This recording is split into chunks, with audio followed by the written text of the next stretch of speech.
I've just picked up this old Hoytech 6-inch jointer for $130.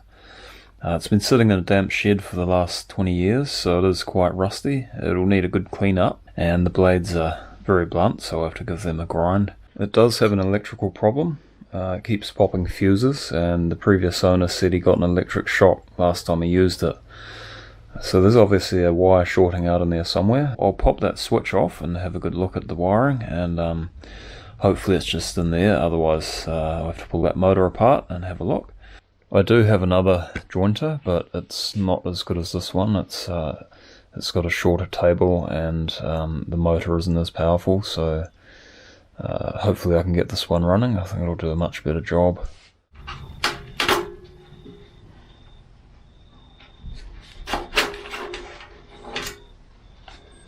It's this sealed switch.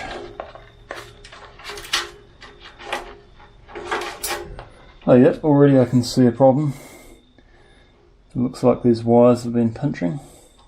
Phase and the neutral have exposed wires there. I think maybe they were stuck in between there. But you can see they're both exposed, and they may have been shorting out. The rest of it looks okay.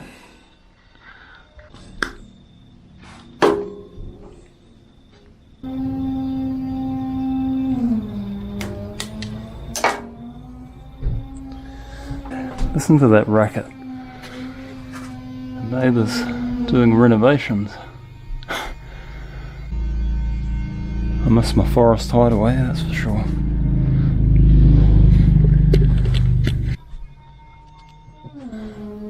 Yeah, there's not really a lot holding that joint on.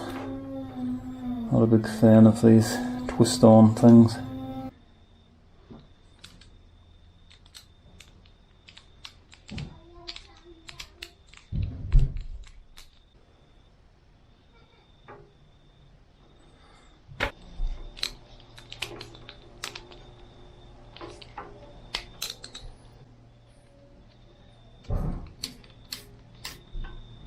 The tug test, that's pretty sturdy now.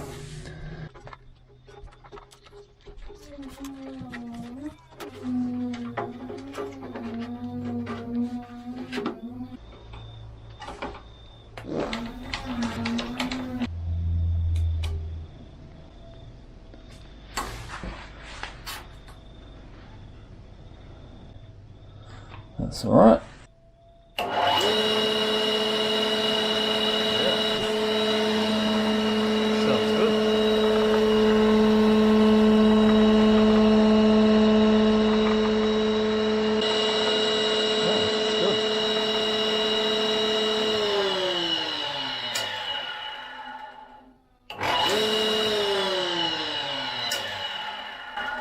That's working perfectly now.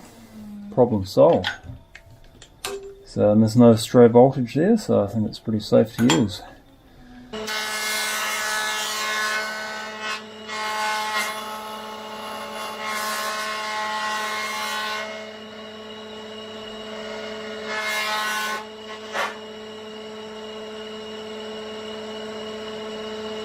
Well, it does work alright, even though it is very blunt. You can see it's leaving quite a few lines in there, which means there's chips in the blade, and it's sort of ripping the timber a wee bit as well, so definitely needs a good sharpen. So I'll see if I can get those blades out of there and give them a sharpen.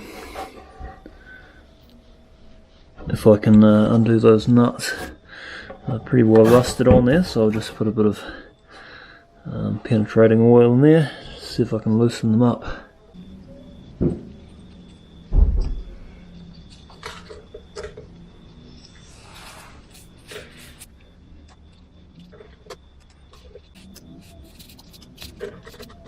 Leave that for a wee while and then come back and try and undo it. Oh yep, that one came loose.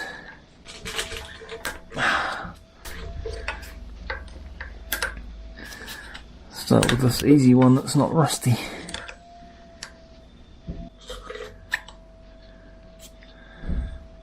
There's one. There's still plenty of meat on those, they were quite new actually.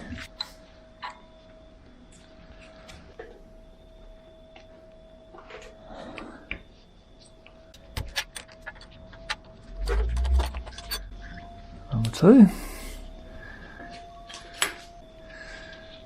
It all looks in pretty good shape.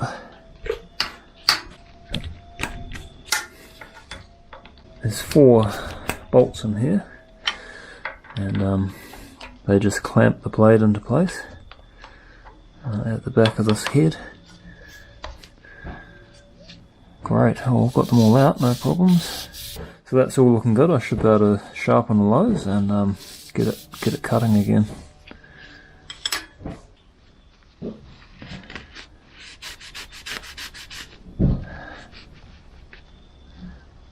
Looks like a 3mm Allen key head, and the blades rest on top of those, so you can adjust your height easily.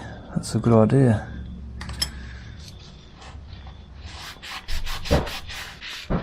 And the bearings feel okay, they're just sealed bearings at either end. You clamp the blades into there, and then this piece slides along, and just take a tiny bit off at a time, and so you can set it to the right angle. It's pretty good where it is, I think. And then there's a water dripper on the front here, and that just keeps the water stone wet. It keeps it cool, so the blade doesn't heat up. It's got the coarse stone on at the moment, just to get the worst of the nicks out of it. And then once it's all pretty even, I put the fine stone on, just to give it a nice edge. I'll clamp the first one in and start skimming.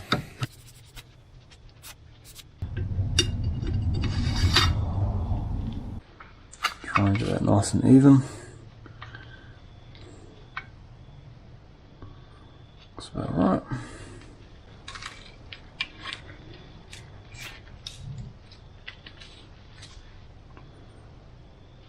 So they go up on this side. These ones at the back, they push the back of the blade. Make small adjustments.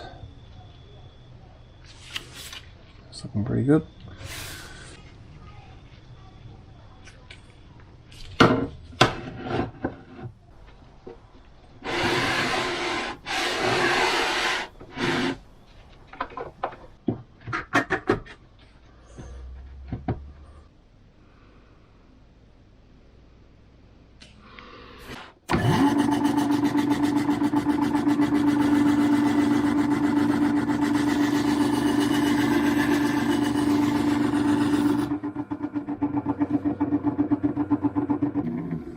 Slight adjustment there.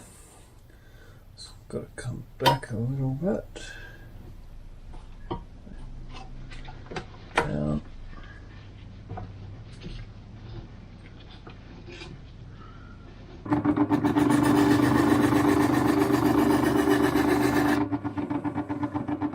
So that's nice and even now. It's following the edge of the previous sharpen.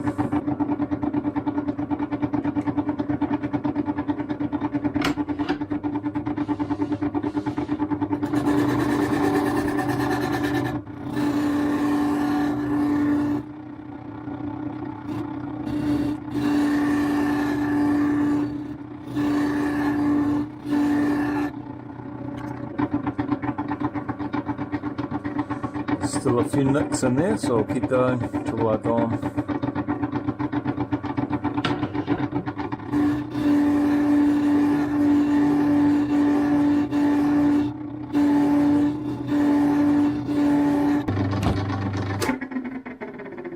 That has taken the nicks out of the blade, so that's ready for the fine stone now. I'll give them all a turn on that rough stone, and then put the fine stone on and just finish them off.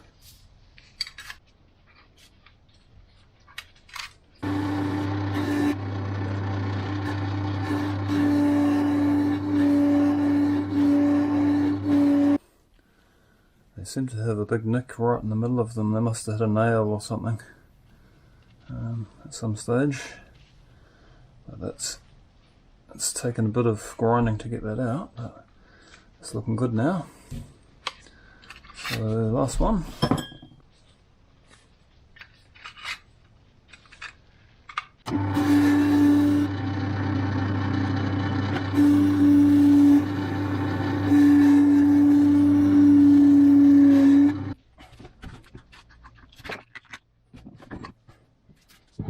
You have to make sure the back of the stone has got no grit or anything on it, because it can put everything out of balance.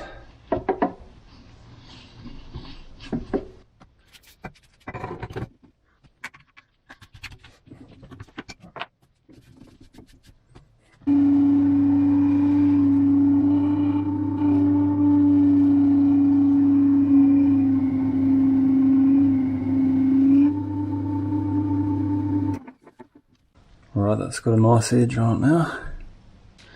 Occasionally I'll get the back of another blade, because I know that's straight, and just check it, or look up to a light and make sure that it's grinding flat, so it's not curving off at the edges or in the middle. So I'm keeping them nice and straight, keeping that edge perfectly straight. It takes a bit of practice to get the right pressure on the right area, but once you've got it down, it's not too bad.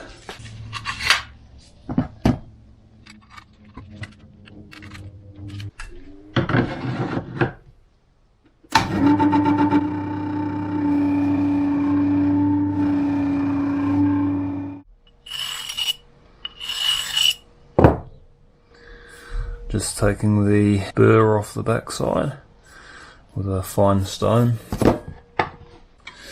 Right, before I put those blades back in, I'll see if I can get some of this rust off here. There's a little bit of pitting, but it's mainly just surface rust.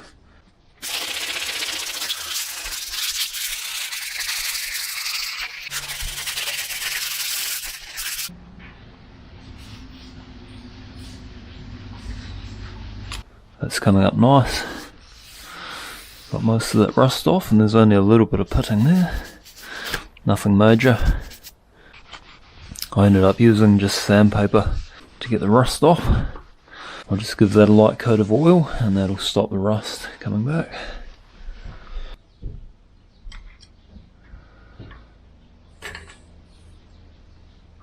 Try and get them lined up evenly between the outside of the cutting head. So what I want to do is have the blades so that they're just part of the outfeed. So I'll use a ruler just to set that. I want them to pull the ruler only about 5mm. So they're too high already, so I'll wind that in. If you have them too high, they chip the end of the board as it goes through, so just have it a slight, tiny amount higher than the outfeed.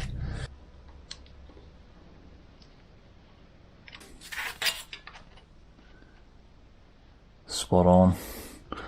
That's that side done. That side needs to go in a little bit.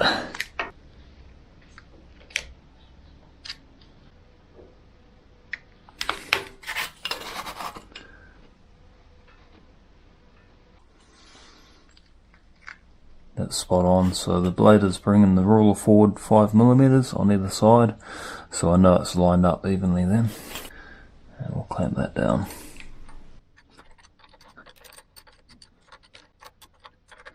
Have to be pretty careful working around these because they're razor sharp now, so I don't really want to slip doing this. So I'll just do the same to the other two blades, and then it should be ready to go.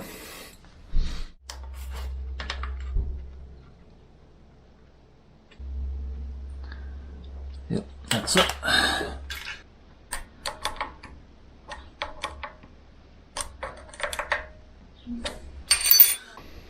Alright, that's all the blades set evenly, all equal distance from end to end, and they're all the same distance above the outfeed, so that should make a nice clean cut now.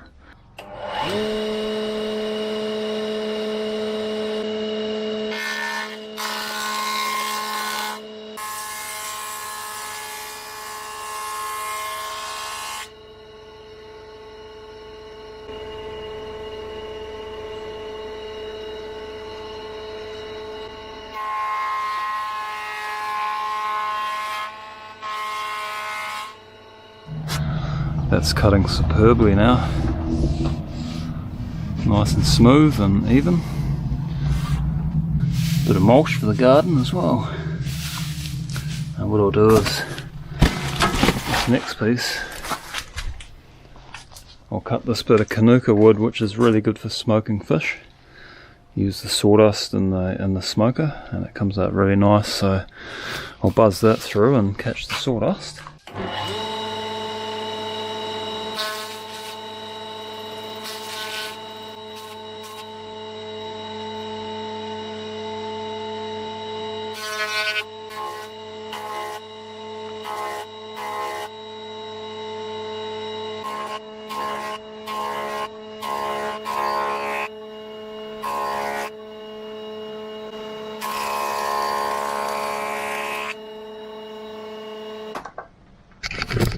That's cutting beautifully now.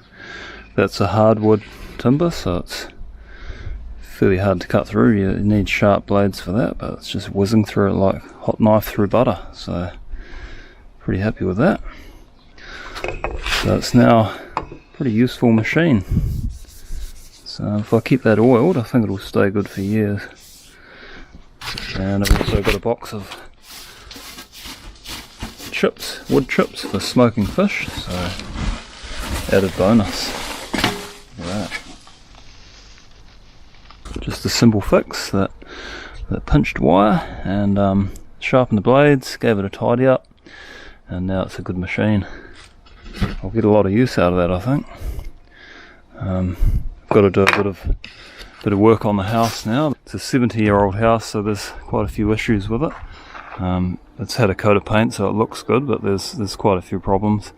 First of all, there's been a fire on the roof years ago, and they've fixed it up, but they haven't added a lot of support up there, so it's starting to sag a little bit. There's a timber shortage in New Zealand at the moment, so I've milled up some timber. I'll buzz it through the planer and strengthen that roof up, so that'll be the next job. And once I've done that, I'll put some solar panels on the roof just to bring the power bill down a bit. Not a big fan of paying for power. Thanks for watching, catch you later.